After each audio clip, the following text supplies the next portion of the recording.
తను please phone ఎత్తు తను ప్లీజ్. బాబు అది 502లో తను మేడం ఉంటుంది కదా, తను ఎక్కడికి వెళ్ళిందో మీకు తెలుసా? అసలు ఆవిడ ఈ రోజు ఉదయం నుండి బయటికి రాలేదు. ఏంటి? అవును మేడం, నేను ఉదయం నుండి ఇక్కడే ఉన్నాను. అసలు ఆవిడ బయటికి రావడం నేను చూడలేదు. బయటికి రాలేదా? ఇంట్లోనూ లేదు, బయటికి రాలేదంటే తను ఎక్కడికి వెళ్ళింది?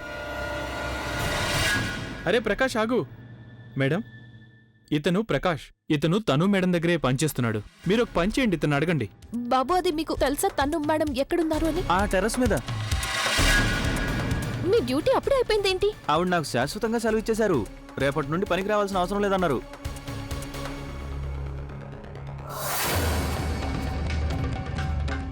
Oh no.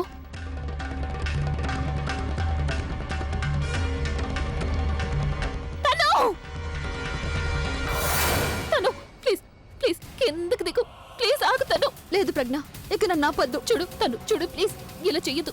నువ్వు నువ్వు ఒకసారి నేను చెప్పేది విను ప్లీజ్. ఇక మీదట అంతా సర్దుకుంటుంది ప్లీజ్. It's too late. దయచేసి వెళ్ళిపో. ఏం చెయ్యాలి, ఎలా ఆపాలి తనని? నేను ముందు తనని మాటల్లో పెట్టాల్సి ఉంటుంది. తను కేర్ఫుల్. తను నువ్వు ముందు కాస్త ఓపిక పట్టాలి. ఆ తర్వాత మనం. ఇక నాకేమాత్రం ఓపిక లేదు ప్రజ్ఞ. వెళ్ళి ఇక్కడ నుండి నన్ను ప్రశాంతంగా చావనివ్వు. నేను చెప్పేది ఆఖరిసారి విను. తను ఒక్కసారి ప్లీజ్. ఆ తర్వాత నీకు ఎలా చేయాలనిపిస్తే అలా చెయ్యి. ఓకే?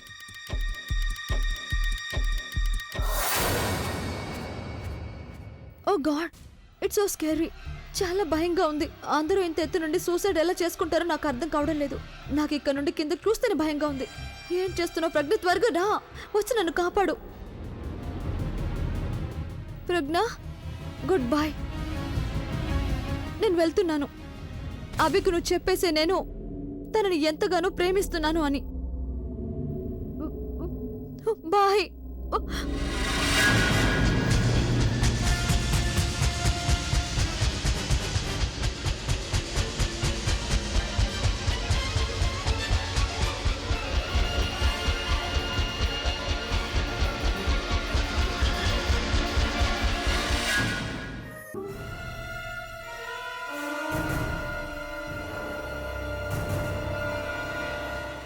ఎందుకు ఇలా చేసావు ప్రజ్ఞ? ఎందుకు ఆపావు నన్ను? చచ్చిపోనివ్వాల్సింది. నీకేమైనా పిచ్చి పట్టిందా? ఏం చేస్తున్నావు నువ్వు? అవును, నాకు పిచ్చి పట్టింది. ఒకవేళ నా పరిస్థితుల్లో ఇంకెవరైనా ఉంటే వాళ్ళు కూడా ఈ సిచ్యువేషన్ లో ఇలాగే చేస్తారు. తను చూడు, ఇది తప్పు, కరెక్ట్ కాదు. నాకు తెలుసు ప్రజ్ఞ, ఇది కరెక్ట్ కాదు. కానీ నా దగ్గర ఎంతకంటే వేరే దారి లేదు. అన్ని దారులు మూసుకుపోయాయి. నాకు నాకరి దారిని అవి పూర్తిగా మూసేశాడు ప్రజ్ఞ. ఇప్పుడు నేను అభి వాళ్ళ ఇంటికి తిరిగి వెళ్ళలేను. అలాగే నేను ఈ బిడ్డతో పాటు మా అమ్మ నాన్నల ఇంటికి వెళ్ళలేను. మరి ఒంటరిగా బతకడం కంటే నేను చావడం నయం కదా. చూడు, నువ్వు ఒంటరి దానివి కాదు. నీకు తెలుసు కదా నేను నా ఇంటికి తీసుకెళ్ళడానికి నేను ఎంత ప్రయత్నిస్తున్నాను.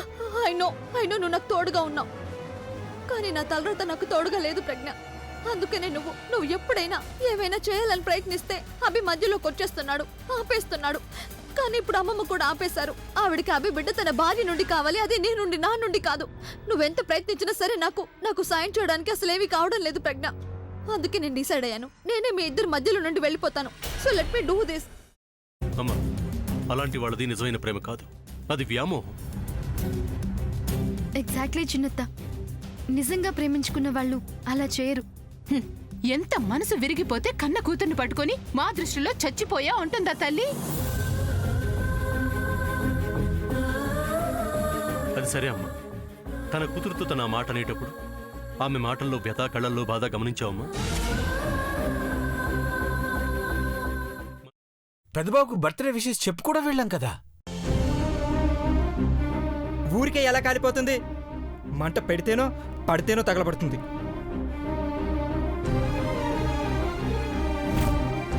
కరెక్ట్ చిన్నబాబు, నీకొచ్చినట్టే నాకు డౌట్ వచ్చింది. పార్వతే షర్టును తగలబెట్టిందనుకుంటా.